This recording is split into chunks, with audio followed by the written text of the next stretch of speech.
नमो अर्हन्ताय नमो सिद्धाय नमो आयर्याय नमो वज्रायाय नमो लोय सर्वसाहूय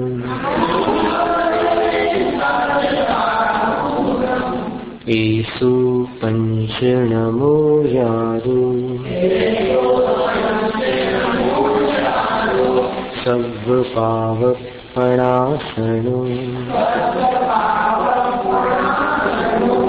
मंगलाणं च सर्वेषां पठमं हवै मंगलम्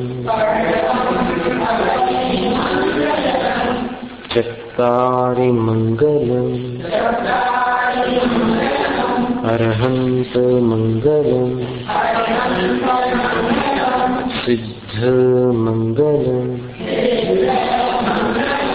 साहु मंगलम् केवल पन्नतो धम्मो मंगलम्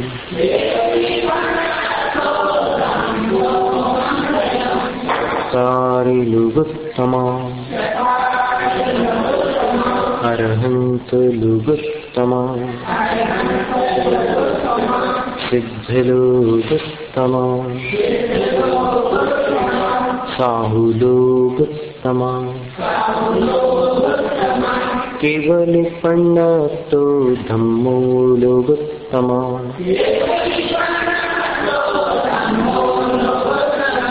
चत्वारि शरणं पवज्जामि अरहन्त शरणं पवज्जामि सिद्ध शरणं पवज्जामि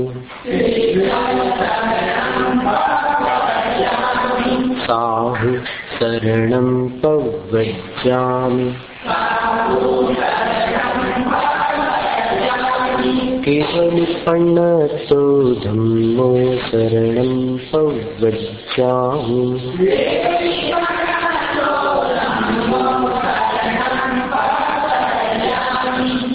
परम पूज्य देवादिदेव भगवान शांतिनाथ जी की जय। जिनवाणी माता की, आचार्य गुरु विद्यासागर महाराज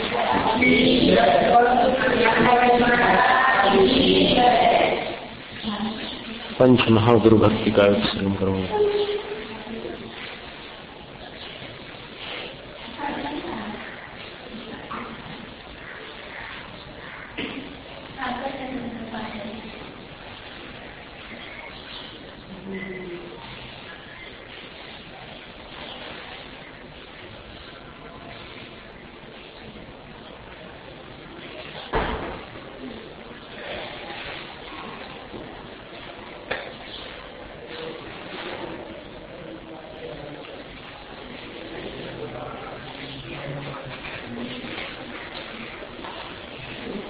मणियणाइन्द्र सूर्य धैर्य छत्तया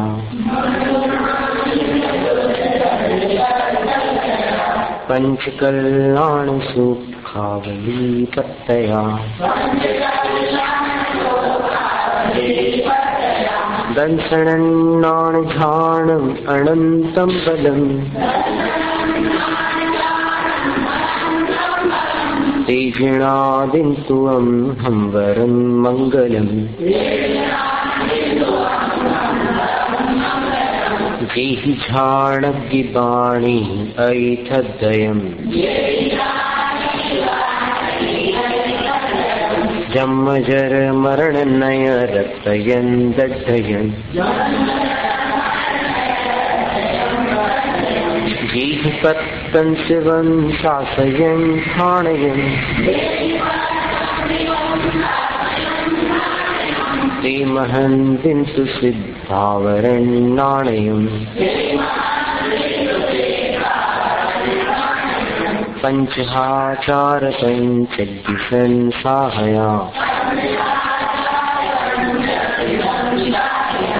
बारसंगाई सुअजलयवगाहया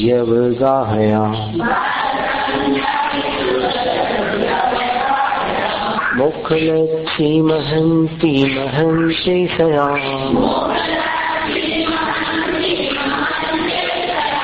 सूरिणो विंति मोक्षं गया संगया घोर संसार भीमाधवी कानने सिखवियरालण पावपंचाणी नष्टम गाण जीवान कह देशया वंदे मोक्षे उगच्छाय अम्मेशया उग्तव चरण करणी जीनं गया धम्मवर छाण सुख ध्यान गया निभरन तव श्री से समालिंगया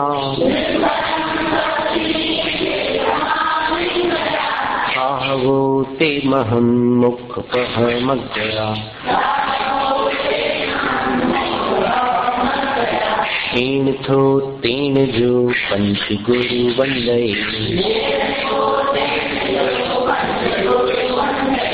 तीन थो तीन जो पंच गुरु वंदे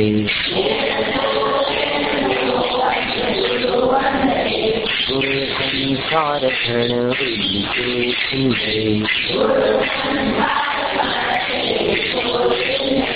लहै सो सिद्धि सो खाई परमाणगम गुणैकं विन्धनं कुञ्जपज्जालनम् अरुहा सिद्धायिरिया उगध्याया साहु पंच परमेठी एयाण नमुक्कारा भवे भवे मम सुहंदिति इच्छामि भन्ते पंच महागुरुभक्ति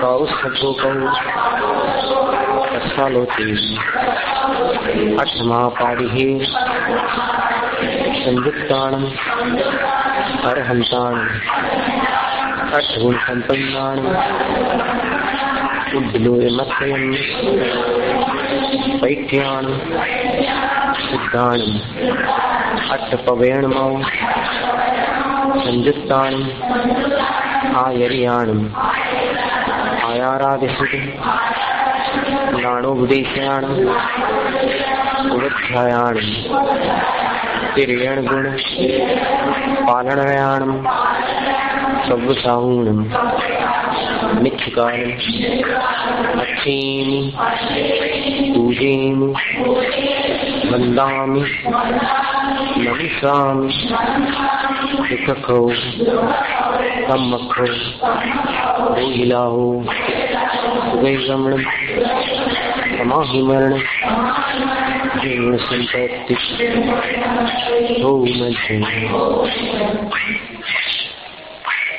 जीवम जीवंदव्यम जिणवरवसहीण जीर्ण निदिग्धम् देविंद विंद वंदम वंदे तं सव्यदा शिरसा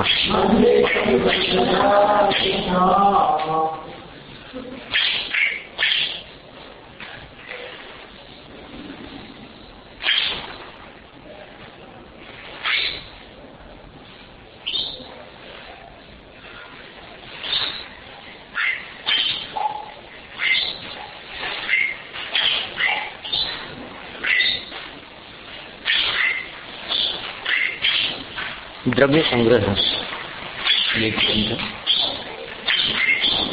प्राकृत भाषा में द्रव्य संग्रह के रचनाकार आचार्य नेमिचंद्र सिद्धांती देव है।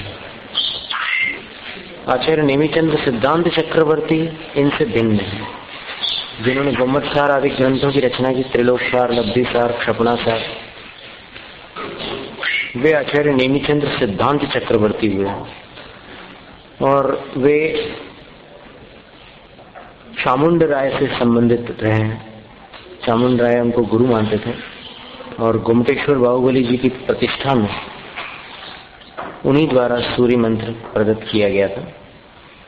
तो वे इनसे भिन्न है। द्रव्य संग्रह के रचयिता आचार्य नेमिचंद्र सिद्धांती देव है। सिद्धांत चक्रवर्ती भिन्न है, सिद्धांती देव भिन्न है। नेमिचंद्र नाम दोनों के हैं। मंगलाचरण में आचार्य कहते हैं कि तन सर्वदा सिरसा वंदे देवेंद्र बिंद बंधु।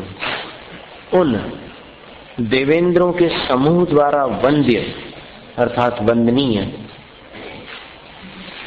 जिनेन्द्र भगवान को मैं सर्वदा सदैव सिरसा वंदे अपने सिर से वंदन करता हूं।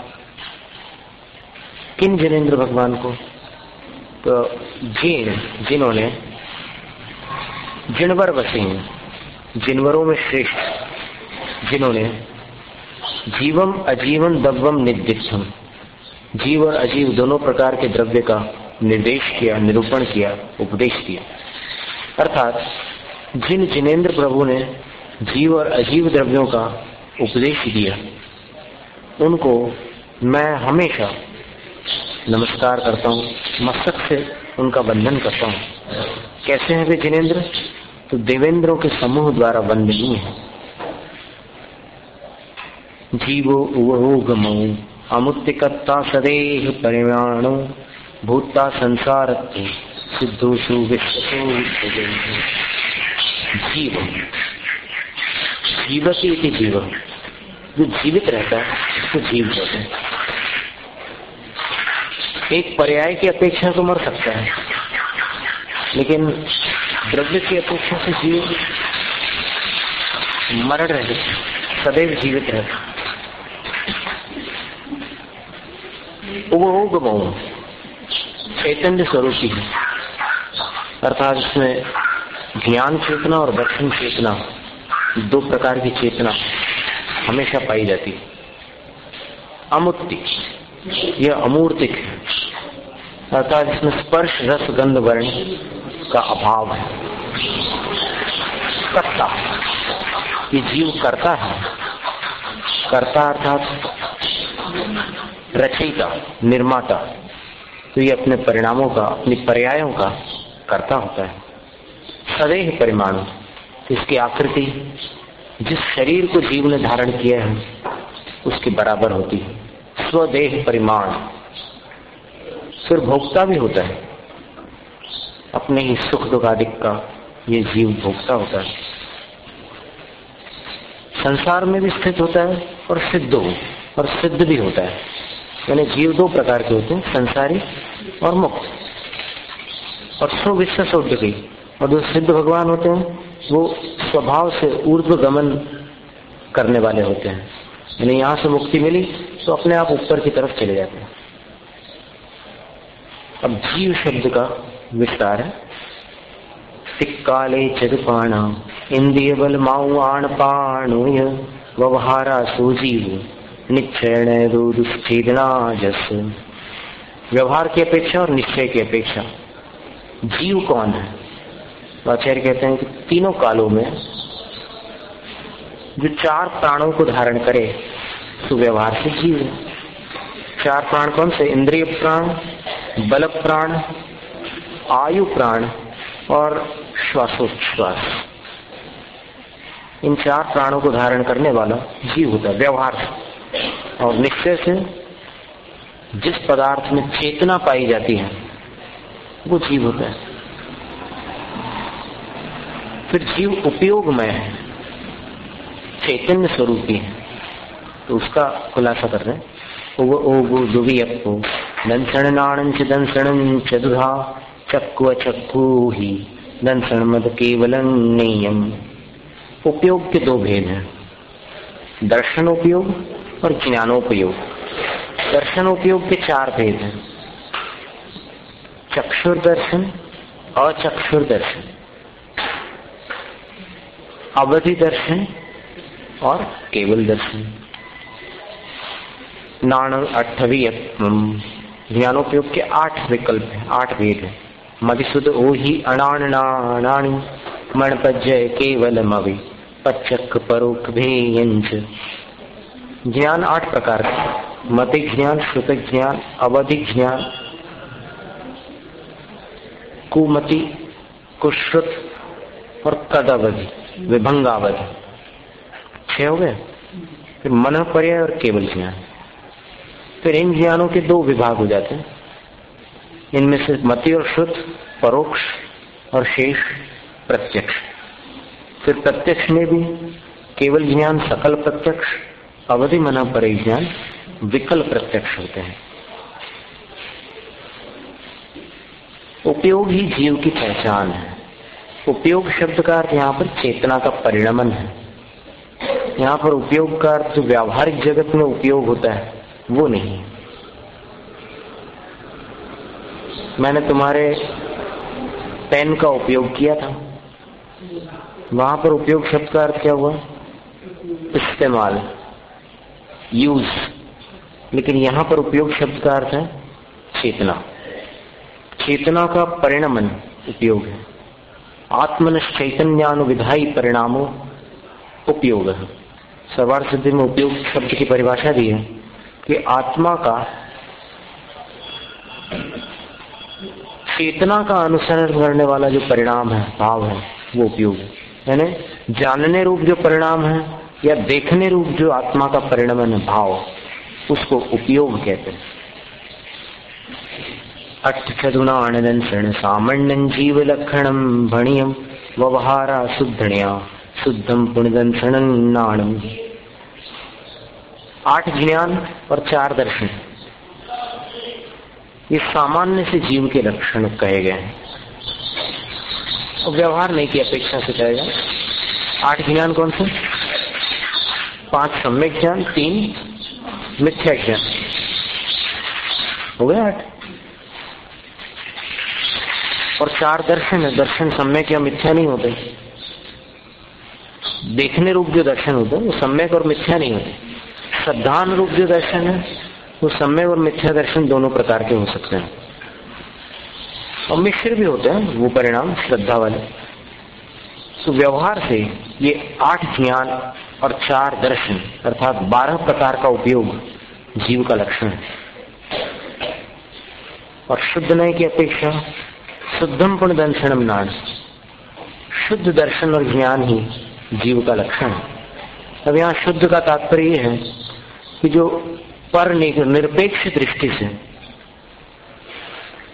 ग्रहण किया गया है, अर्थात इसमें किस आवरण का क्षयोक्षम है या क्षय है इस पर ध्यान न दिया जाए।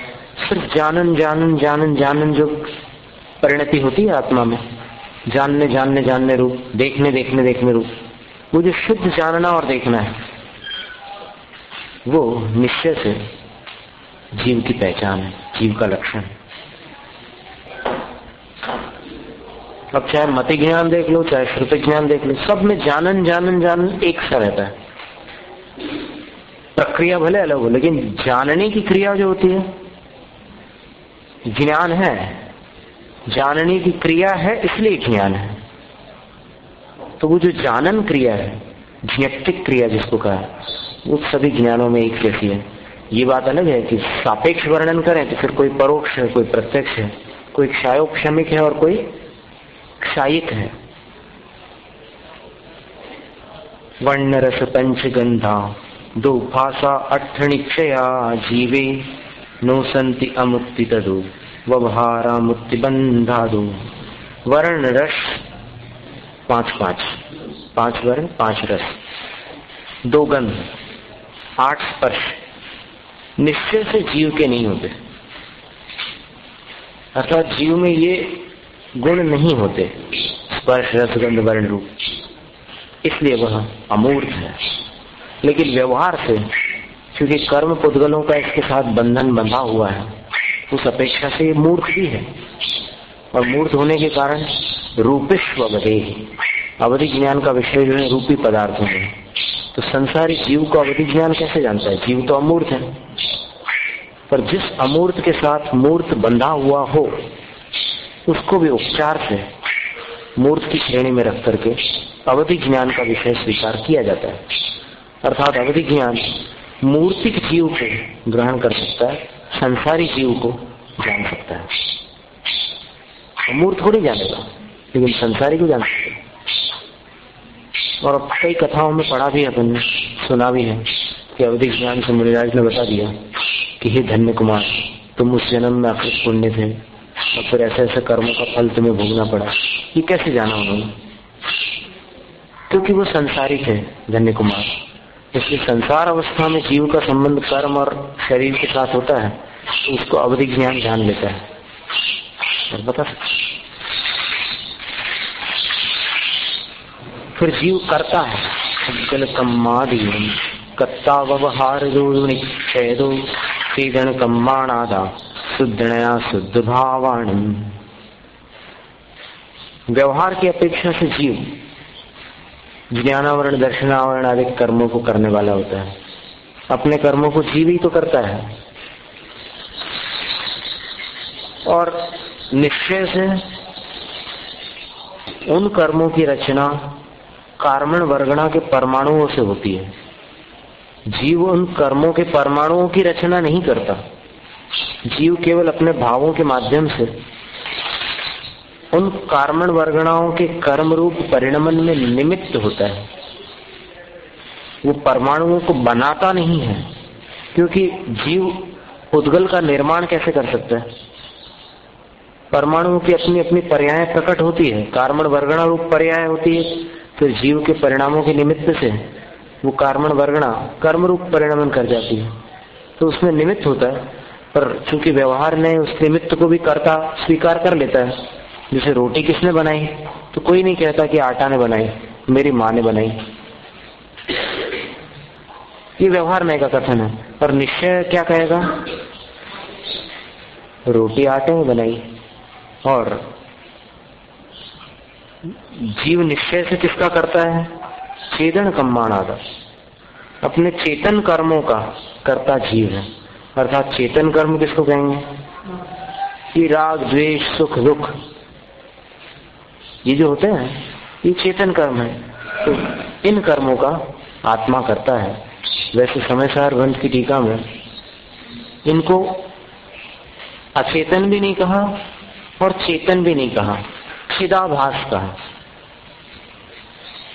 अचेतन इसलिए नहीं कहा क्योंकि कभी भी किसी पुद्गल द्रव्य में राग द्वेष नहीं देखेंगे आप। कभी देखा आपने कि पेंसिल नाराज हो गई हो किसी से? नहीं, क्योंकि पुद्गल द्रव्य में राग द्वेष होते नहीं, राग द्वेष जीव में होते हैं। तो जीव उन राग द्वेष का कर्ता होता है निश्चय। और शुद्ध नय से, शुद्ध नय किसी अशुद्धि पर दृष्टि ही नहीं डालता। तो जीव है, संसारी है या मुक्त है, उसके अंदर जो ज्ञान दर्शन चालू है, बस उन परिणामों का करता है जीव, शुद्ध भावों का। फिर भोक्ता व्यवहारा सुह दुखम उद्गलकम फलम पभुंजेति आदानि क्षयणेदु छेदन भावंकु आदस। व्यवहार ने से उद्गल कर्म के फल स्वरूप होने वाले सुख और दुख का जीव भोगता है, और निश्चय ने से अपने चेतन भावों का भोगता है।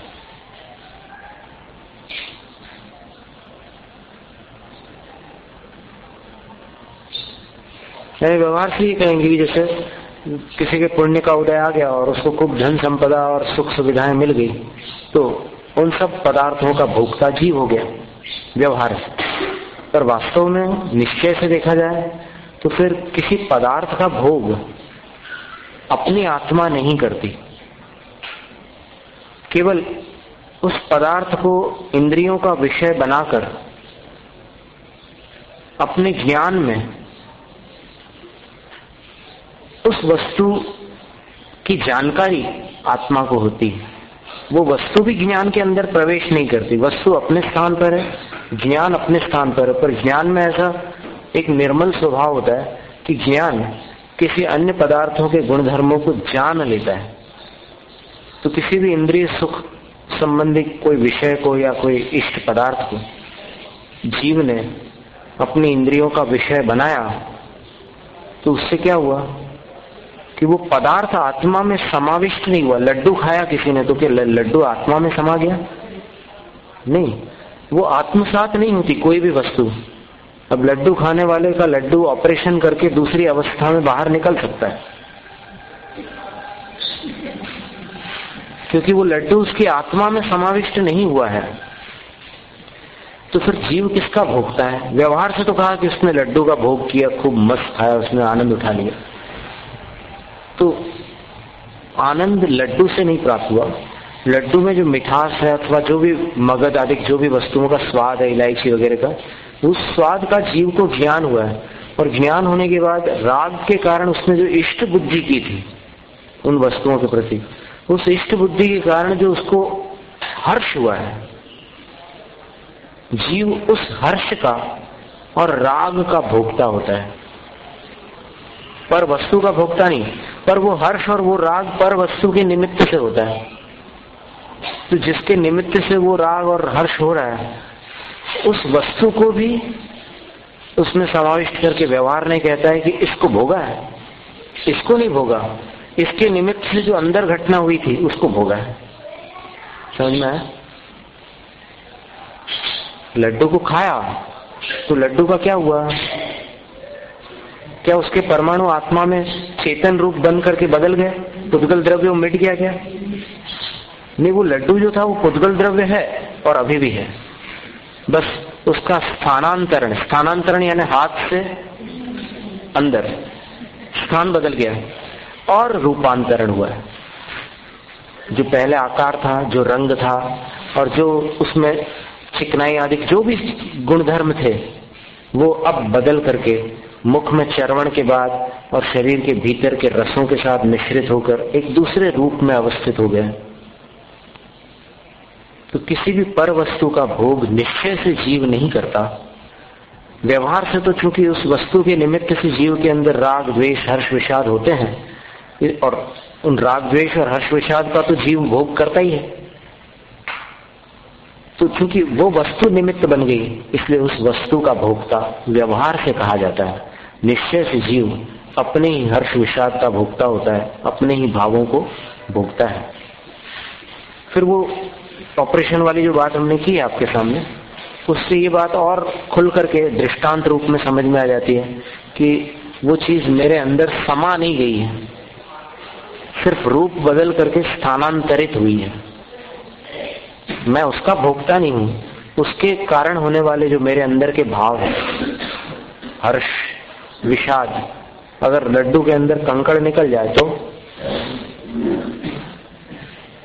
तो फिर उसका भोक्ता हुआ किसका? उस कंकड़ से निमित्त, कंकड़ के निमित्त से होने वाले क्लेश का, उसका भोक्ता होता। फिर जीव के आकार की चर्चा है। अणुगुणु देह परमाणु उपसंहार असपदो चेता असमुदो व्यवहारा निश्चय असंकदेशो वा। आचार्य कहते हैं कि छोटे या बड़े शरीर की आकृति को जीव धारण करके अपने ही संकोच विस्तार स्वभाव के कारण जिस शरीर में जीव है उस आकार को धारण कर लेता है, यदि समुद्घात की अवस्था न हो तो। क्योंकि समुद्घात में क्या होता है कि जीव शरीर को नहीं छोड़ता, लेकिन जीव के प्रदेश कुछ विस्तृत हो जाते हैं। तो केवली समुद्घात के अंतर्गत जो लोकपूर्ण नामक स्थान है, वहां तो समूचे लोक में जीव के प्रदेश व्याप्त हो जाते हैं। ये भी व्यवहार से। निश्चय से तो जीव के जो असंख्यात प्रदेश हैं, बस जीव उसके बराबर है। वो असंख्यात प्रदेश अगर बड़े फैल जाएं तो भी जीव उसके ही बराबर है, और शरीर में समा जाएं तो भी जीव उसके ही बराबर है। जीव अपने प्रदेशों के प्रमाण है। फिर संसारी जीव की बात आती है। उड़वी चलते उवाऊ वनपदे विविहितावरे हिंदी विगतिग चतुपंचखा तस जीवा होंति संखादी। आचार्य कहते हैं कि पृथ्वी, जल, तेज अर्थात अग्निकाय और वायु और वनस्पति, ये विविध प्रकार के स्थावर है और एक इंद्रिय वाले जीव हैं। और 2 इंद्रिय, 3 इंद्रिय, 4 इंद्रिय और पंचेंद्रिय वाले त्रस जीव कहलाते हैं। और त्रस जीवों में शंख आदिक द्विंद्रिय है, चींटी आदिक त्रिइंद्रिय है, मच्छर मक्खी आदिक चतुरिंद्रिय है, और हाथी, घोड़ा, मनुष्य, देव, नारक आदि पंचेंद्रिय है। 14 जीव समास होते हैं त्रस स्थावरों की मिलाकर के। जैसे 14 मार्गणाएं आपने पढ़ी थी, 14 गुणस्थान पढ़े थे, वैसे ये 14 जीव समास भी है। 19 जीव समास का वर्णन अलग है गोमत्सार जीव कांड में। यहाँ पर 14 जीव समासों का वर्णन। समणा अमृणाणीया पंचिंदिय निम्मणा परे सव्वे बादर सुमेंदी सव्वे पज्जत इदराय।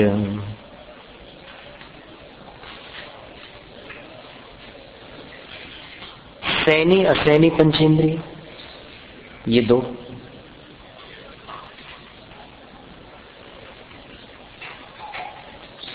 फिर बादर और सूक्ष्म एकेंद्रिय ये 2,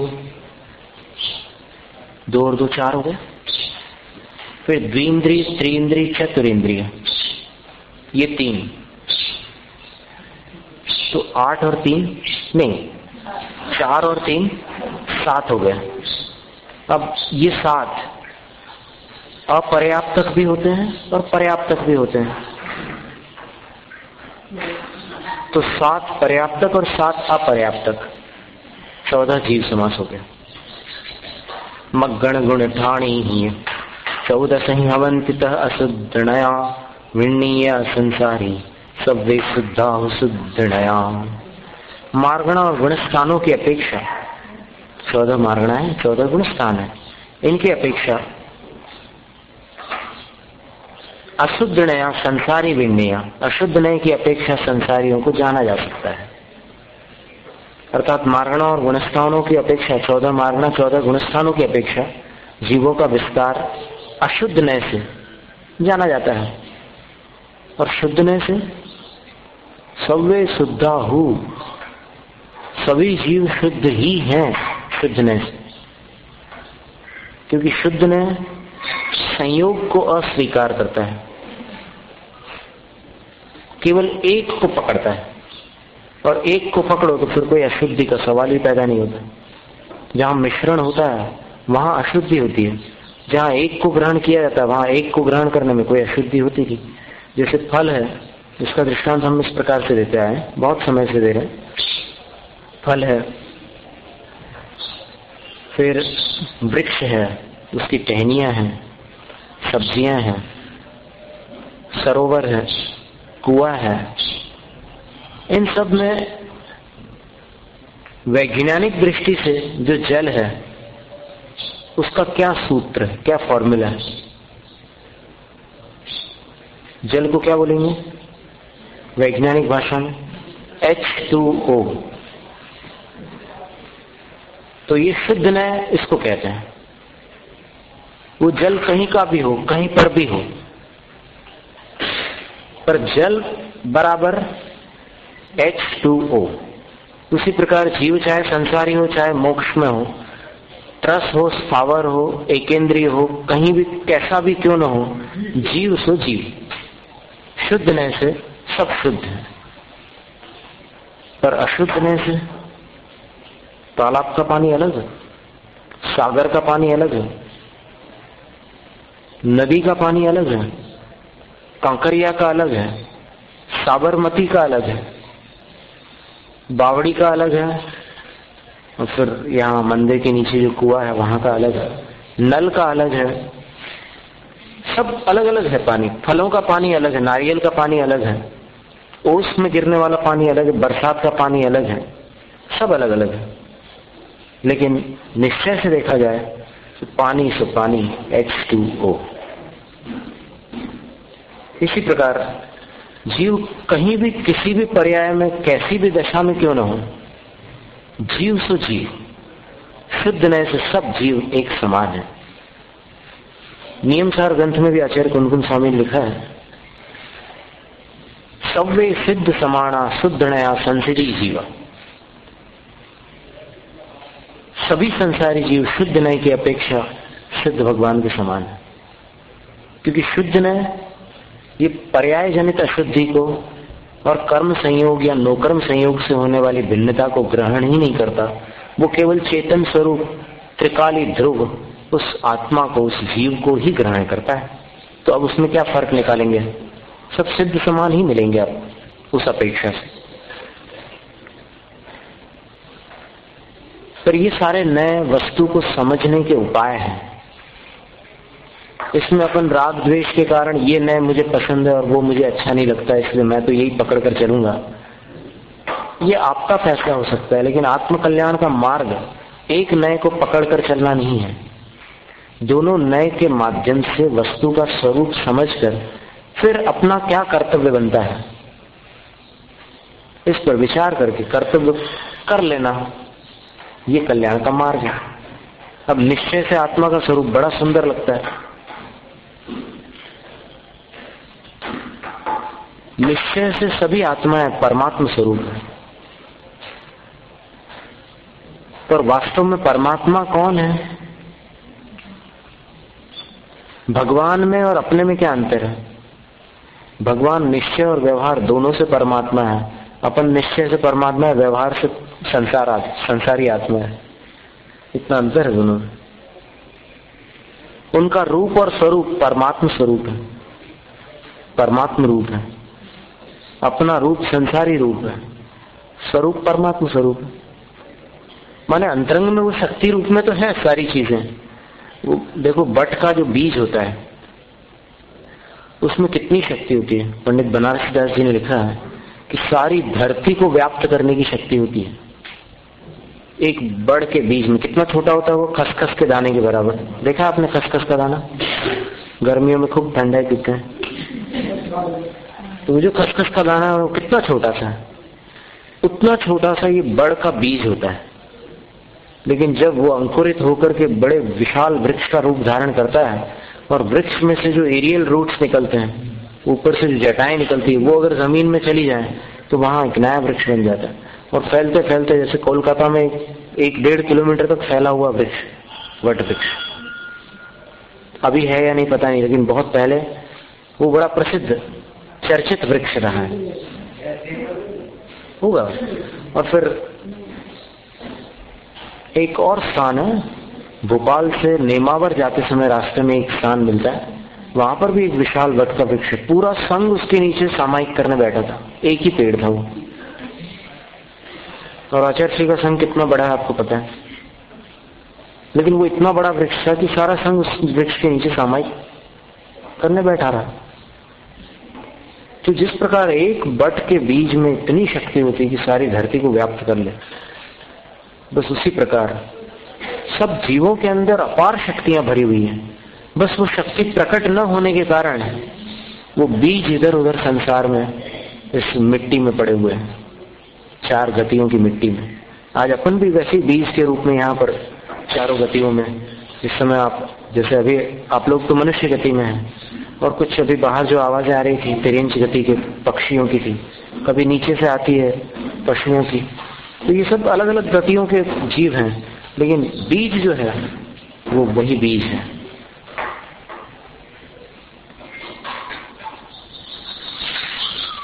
सभी शुद्धाओ शुद्ध है, शुद्ध है सभी शुद्ध। फिर सिद्ध परमेष्ठी की बात आती है।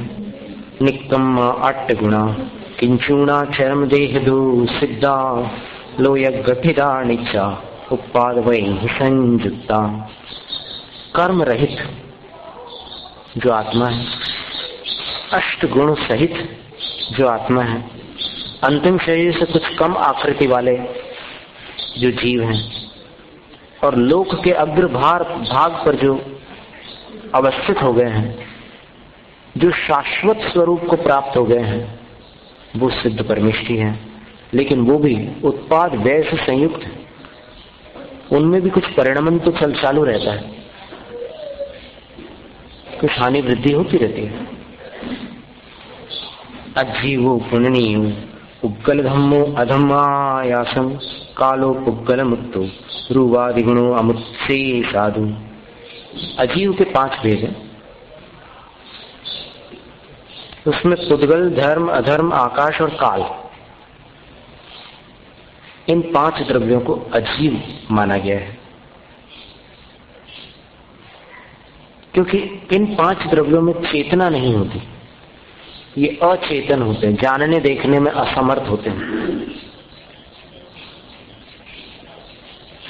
फिर आप कहेंगे कि हमारा कंप्यूटर तो बहुत कुछ जानता देखता है।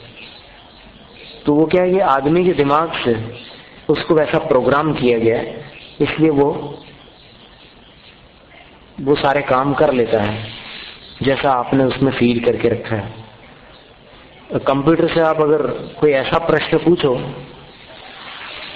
जो उसकी मेमोरी में नहीं है या जो उसके हार्ड डिस्क में प्रोग्रामिंग के तहत नहीं डाला गया है, तो कुछ नहीं कर सकता वो। भूकंप आ जाए तो कंप्यूटर भागकर इधर उधर नहीं जाता बचने के लिए।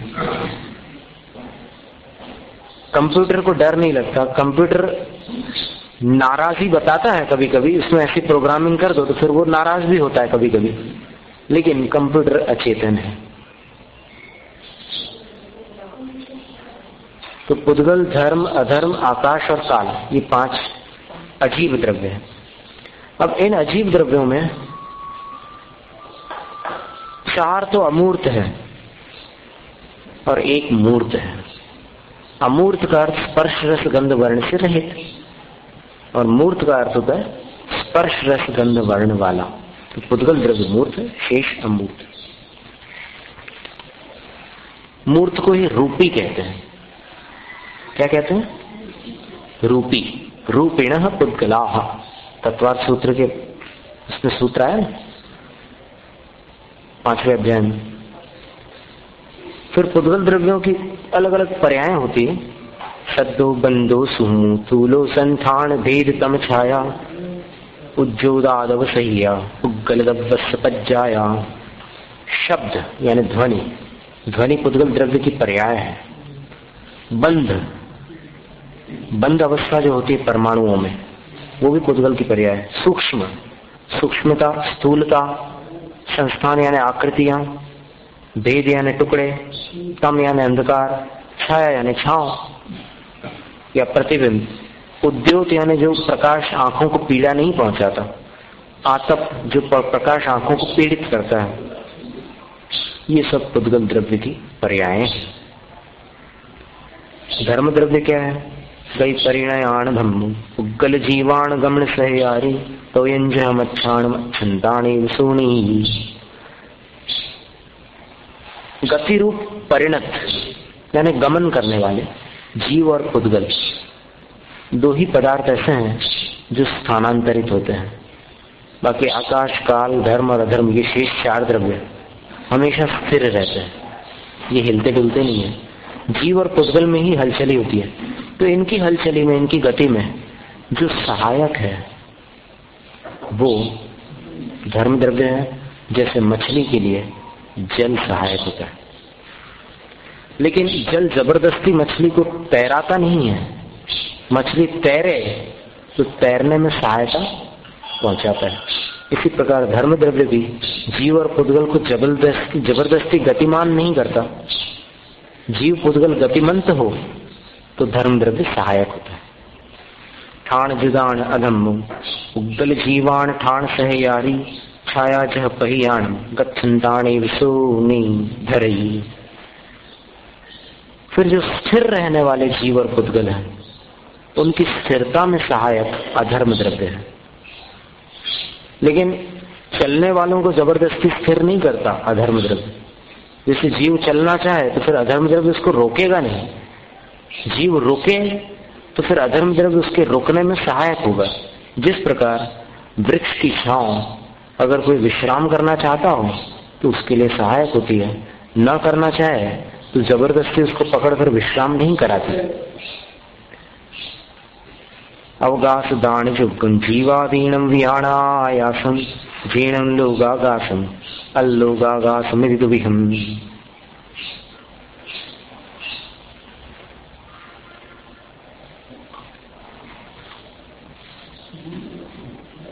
जो स्थान प्रदान करने योग्य द्रव्य है, सब द्रव्यों को जगह देने वाला द्रव्य है। जीव आदि जितने द्रव्य हैं सबको जो अवकाश प्रदान करता है उसका नाम है आकाश। और जिनेंद्र भगवान ने उसके दो भेद किए हैं। जिस आकाश के हिस्से में सभी द्रव्य मौजूद हो, देखे जाएं, उसको लोक कहा। और जहां 5 द्रव्य न होकर केवल एक आकाश द्रव्य ही हो, वह अलोक कहलाता है। इस तरह आकाश के दो भेद हो गए, लोकाकाश और अलोकाकाश। धम्मा धम्मा कालो पुग्गल जीवाय संत जावदिये आयासे सोलोगु तत्तो पर दो अलोगुत्ति। धर्म अधर्म काल पुद्गल और जीव, ये आकाश के जिस भाग में होते हैं उस भाग को लोकाकाश कहते हैं। और उसके आगे वाला यानी उससे रहित, पंच द्रव्यों से रहित जो आकाश है वो अलोकाकाश। दव परियटरूपो जो सो कालो हवे व्यवहारो परिणामादि लखो वट्टन लखो या परमट्टू। द्रव्यों के परिवर्तन रूप जो निमित्त भूत द्रव्य है वो काल द्रव्य है। व्यवहार से वर्तन परिणाम लक्षण है। परिणाम क्रिया परत्व अपरत्व ये काल का लक्षण व्यवहार से है। और निश्चय से वर्तना लक्षण है, होना होना होना होना।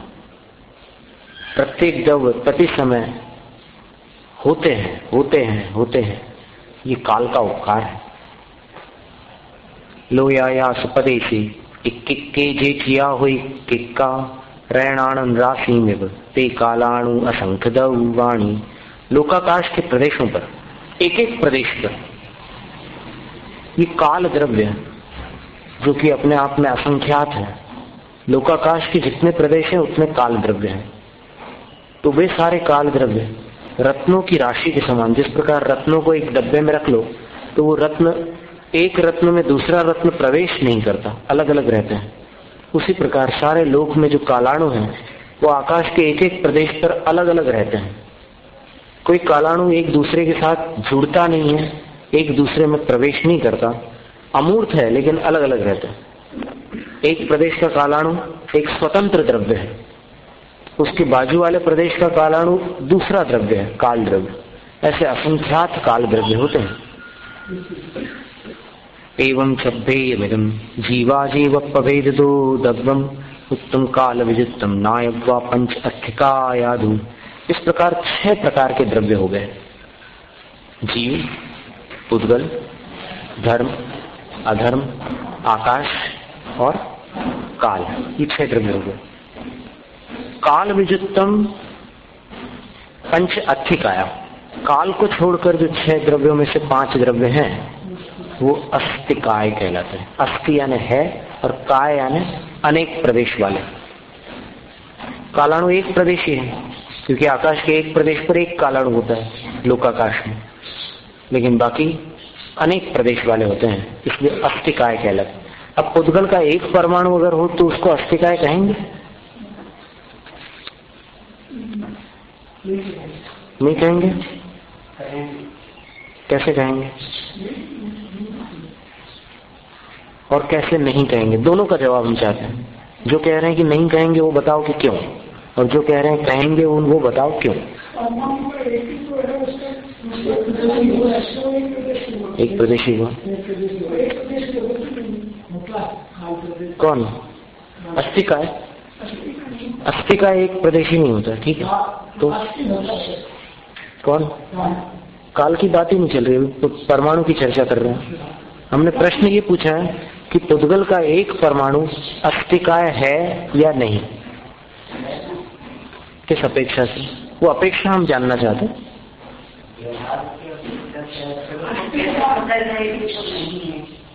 वो हम आपसे पूछ रहे हैं। हाँ,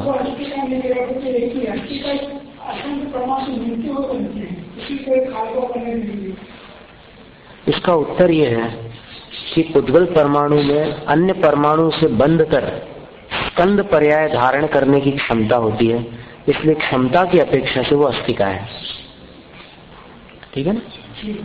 द्रव्य निक्षेप से या फिर नयों की अपेक्षा, नैगम नय की अपेक्षा से भी उसको अस्थिकाय कहा जा सकता है। वर्तमान एवं भूत नय की अपेक्षा से तो वो अस्थिकाय नहीं होगा, है ना?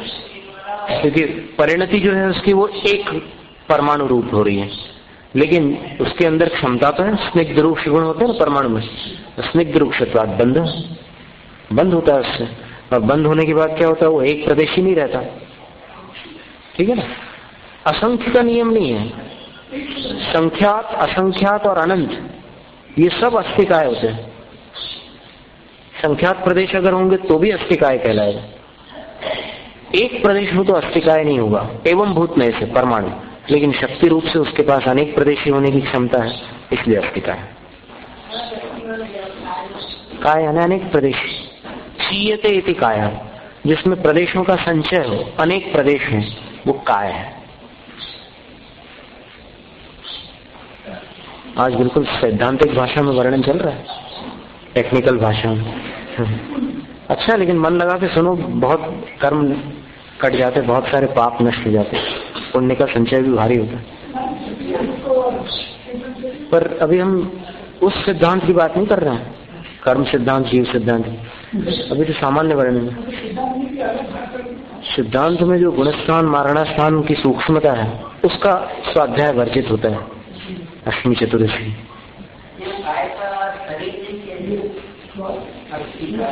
आकाश का कौन सा शरीर है आप बताइए, क्योंकि आकाश अस्थिकाय है। अब निकालो आप शरीर का अर्थ वहां पर।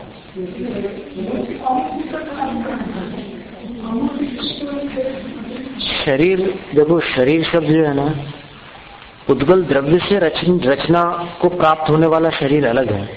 यहाँ पर काय शब्द का अर्थ वो उद्गल द्रव्य से बनने वाला औदारिक आदिक शरीर नहीं है, अनेक प्रदेशी, सीधा सीधा अर्थ है। काय का अर्थ क्या है, अभी हमने व्युत्पत्ति करके बतलाई थी, संस्कृत व्याकरण से बताया, चीयते इति कायः, क्या अर्थ हुआ, जिसमें प्रदेशों का संचय हो उसको काय कहते हैं, जिसमें अनेक प्रदेश हो। प्रदेश का अर्थ क्या है, आकाश का सबसे छोटा हिस्सा, तो उतने हिस्से में जो द्रव्य समा जाए वो अस्थिकाय नहीं है, और उससे अधिक हिस्सा घेरे सो काय है। अभी स्पष्ट नहीं हुआ? स्पष्ट न होने का कारण ध्यान से न सुनना है, या फिर सुनते सुनते कुछ सोचना है। अगर आप सुनते सुनते कुछ सोचते जाएंगे तो फिर आपको जो सुनाया जा रहा है वो कभी नहीं समझ में आएगा।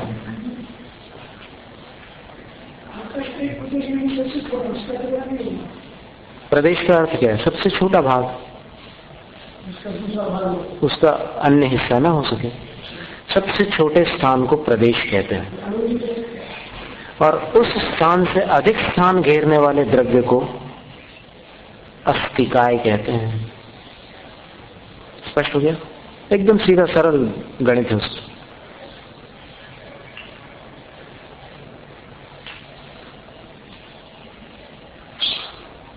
तो 5 अस्थिकाय है और एक काल द्रव्य जो है वो अस्थिकाय नहीं है। अस्थि जरूर है क्योंकि उसका अस्तित्व है ना, काल का अस्तित्व है कि नहीं। श्वेतांबर मान्यता में कुछ आचार्यों ने काल को द्रव्य स्वीकार नहीं किया। काल घड़ी घंटा आदि काल पर्याय के रूप में स्वीकार किए उन्होंने, लेकिन काल द्रव्य को स्वतंत्र उन्होंने स्वीकार नहीं किया। इसलिए श्वेतांबर तत्वार्थ सूत्र में 5वें अध्याय का वो जो सूत्र है कालश्च, उसका पाठ अलग दिया है। कालश्चेत्येके ये पाठ है श्वेतांबरों में जो तत्वार्थ सूत्र है उसके 5वें अध्याय में कालश्च ये जो सूत्र आ रहा है इसका पाठ थोड़ा भिन्न है। क्या पाठ है? कालश्चेत्येके, अर्थात कुछ आचार्य काल को भी द्रव्य मानते हैं। कुछ आचार्य, काल द्रव्य सर्वसम्मत नहीं है श्वेतांबर मान्यता में, पर दिगंबर मान्यता में आचार्य कहते हैं कि यदि तुम काल को पर्याय मानते हो, किसकी पर्याय मानते हो? ये भी बता दो। पर्याय किसकी होती है? द्रव्य की। द्रव्य को नहीं मान रहे हो तो फिर किसकी पर्याय है काल? ये दिगंबर आचार्यों की प्रतिशंका है उनके प्रति कि तुम काल को पर्याय तो मानते हो, क्योंकि स्पष्ट रूप से काल तो लोक प्रसिद्ध है। दिन, रात, सप्ताह, पक्ष, माह, ये सारे तो काल के ही भेद है ना। तो इसको काल को तो मानते हैं, व्यवहार काल को, निश्चय काल को नहीं मानते, अर्थात काल द्रव्य को स्वीकार नहीं करते। तो जैनाचार्य कहते हैं, दिगंबर आचार्य, कि यदि तुम द्रव्य को स्वीकार नहीं करते तो फिर वो पर्याय किसकी होगी? क्या द्रव्य के बिना पर्याय होती है क्या? बगैर द्रव्य के पर्याय होती है क्या? हो ही नहीं सकती। मैं मनुष्य हूं, अब वो मैं चाहिए ना वहां पर। बिना मैं के क्या मनुष्य आ जाएगा? नहीं आ सकता। तो द्रव्य अनिवार्य है। इसलिए जैनाचार्यों ने, दिगंबर आचार्यों ने काल को भी छठा द्रव्य स्वीकार किया है। श्वेतांबर मत में 5 अस्थिकायों को ही 5 द्रव्य माना है। और काल उन्होंने बोला कि काल तो व्यवहार काल है, निश्चय काल तो कोई काल द्रव्य है नहीं। उनके अनेक आचार्यों का ये मत है। तो इतना फर्क है दोनों में। संति जदो तेणी भी अत्थीति भणंति जिणवरा जम्मा काया एव बहुदेशा तम्मा कायाय अस्थिकायाय। कारण ये है, 5 को अस्थिकाय मानने का कारण क्या है कि उन 5 में अस्तित्व भी है और कायपना भी है। कायपना यानी अनेक प्रदेश। कायपना का अर्थ होता है उनमें अनेक प्रदेश हैं, इसलिए वो अस्थिकाय है।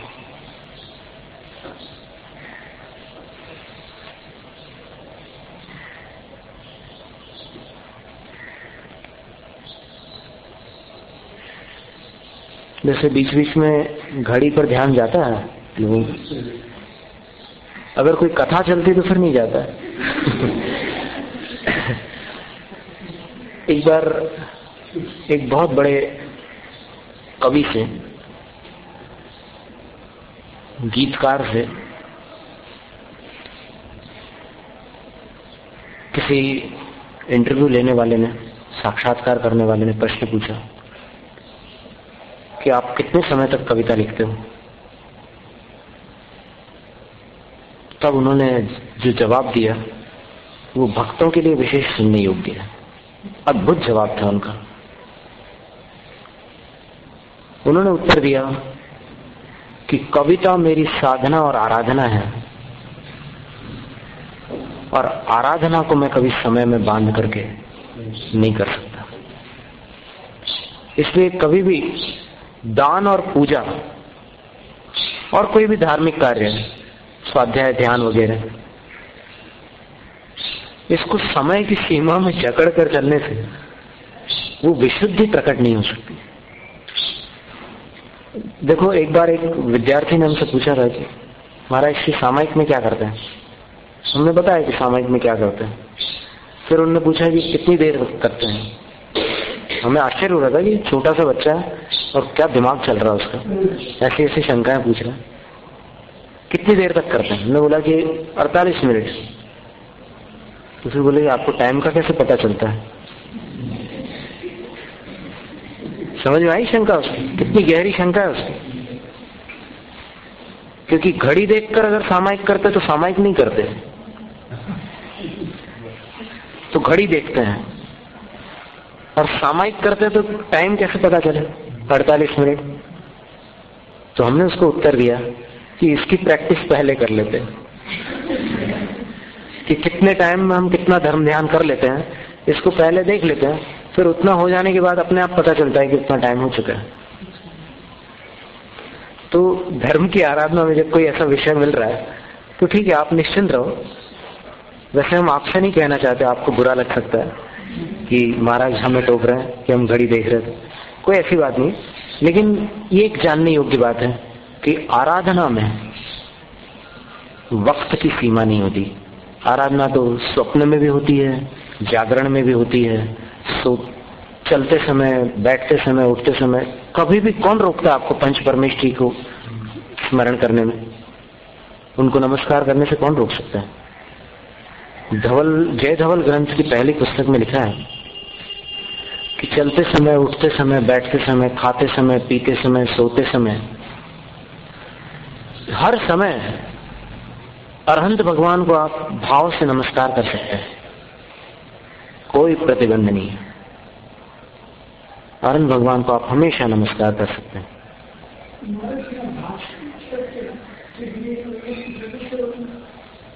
यानी अगर आपको नमोकार पाठ करना है तो आप नहाते नहाते पाठ नहीं कर सकते, लेकिन नहाते नहाते मन में भगवान को नमस्कार करना है तो उसमें कोई आपत्ति नहीं। भोजन करते समय झूठे मुंह से आप नमो अरिहंताणम ऐसा बोलेंगे नहीं। अब मुंह में भजिया चबा रहे हैं, नमो अरिहंताणम बोले, वो नहीं चलेगा। लेकिन अरहंत को भावों से आप नमस्कार कर सकते हैं, श्रद्धा में, क्या आपत्ति है? अब वो जो शंका आपने की थी ना कि एक परमाणु काय कैसे है, तो उसका जवाब स्वयं आचार्य महाराज ने दिया। देखो कितनी सुंदर बात है कि अगर अपन धीरज रख लें तो अपनी अनेक शंकाओं के समाधान यही मिल जाएंगे। पर अधीरता इतनी रहती है कि वो पूरा सुनने के पहले ही वो जो खुलबुली मचती अंदर एकदम शंका मुंह के बाहर आ जाती है। जवाब यही लिखा है आगे। पहले तो ये लिखा है उनती असंख्या जीवे धम्मा धम्मे अनंतायासे मुत्ते विपदेशा काल से गोयतेन सो काओ न पेण सो काओ। बोले असंख्यात प्रदेश जीव में होते हैं। ये काय का हिसाब बनाना ना, काय माने अनेक प्रदेश हैं जिसके, तो अनेक प्रदेश जीव के कितने हैं? असंख्यात। धर्माधर्म के कितने हैं? असंख्यात। आकाश के कितने हैं? अनंत। उद्गल के कितने हैं? तो आचार्य कहते हैं संख्यात, असंख्यात और अनंत। उद्गल के इतने प्रदेश हो सकते हैं, माने इतने परमाणु हो सकते हैं। जैसे अभी अपने एक जीव के साथ अनंत परमाणु का बंध है उद्गलों का। एक एक कार्बन वर्गणा में अनंत परमाणु होते ही हैं। तो उद्गल के अनेक प्रदेश होते हैं, संख्यात, असंख्यात और अनंत। और काल का एक ही प्रदेश होता है, इसलिए काल काय नहीं है। अब शंका आती है कि उद्गल का अकेला परमाणु क्या काय है? तो आचार्य कहते हैं ए पदेशो वि अणु नाना खंड पदेशदो होदी बहुदेशो वियारा तेणय काओ भणंति सब वर्णु। एक प्रदेश वाला परमाणु भी अनेक स्कंद रूप वेदों को प्राप्त करने में सक्षम होता है, इसलिए उसको उपचार से सर्वज्ञ भगवान ने काय स्वीकार किया है। उपचार से, भले वो साक्षात काय नहीं है, लेकिन क्षमता होने के कारण, स्कंद बनने की क्षमता होने के कारण एक परमाणु को भी काय स्वीकार किया गया। फिर प्रदेश किसको कहते हैं? जावदीयं आयासम अविभागी पुद्गलाणुवट्टध्वं तंकुपदे संजाणी सब्बाण ठाण दाणर्यम। ये भी आपने अभी शंका की थी प्रदेश के बारे में, उसका भी जवाब यही था। इसमें आचार्य कह रहे हैं कि आकाश के जिस हिस्से को अविभागी पुद्गल का एक परमाणु रोके, ग्रहण कर ले, उसको प्रदेश जानो। और आकाश के उस प्रदेश में क्षमता कितनी है? सब परमाणुओं को स्थान देने की क्षमता उस एक प्रदेश में पाई जाती है। ये बात अलग है कि सब परमाणु उसमें स्थान ग्रहण नहीं करते, लेकिन उस प्रदेश में क्षमता जरूर है ग्रहण कराने की। अगर ग्रहण करें तो फिर वो एक प्रदेश आकाश का सब परमाणुओं को अपने में समाविष्ट करने में सक्षम होता है। इस प्रकार ये अजीव का वर्णन हुआ। अब आश्रवादिक का वर्णन इसके पश्चात किया जाएगा। जावाणी के ज्ञान से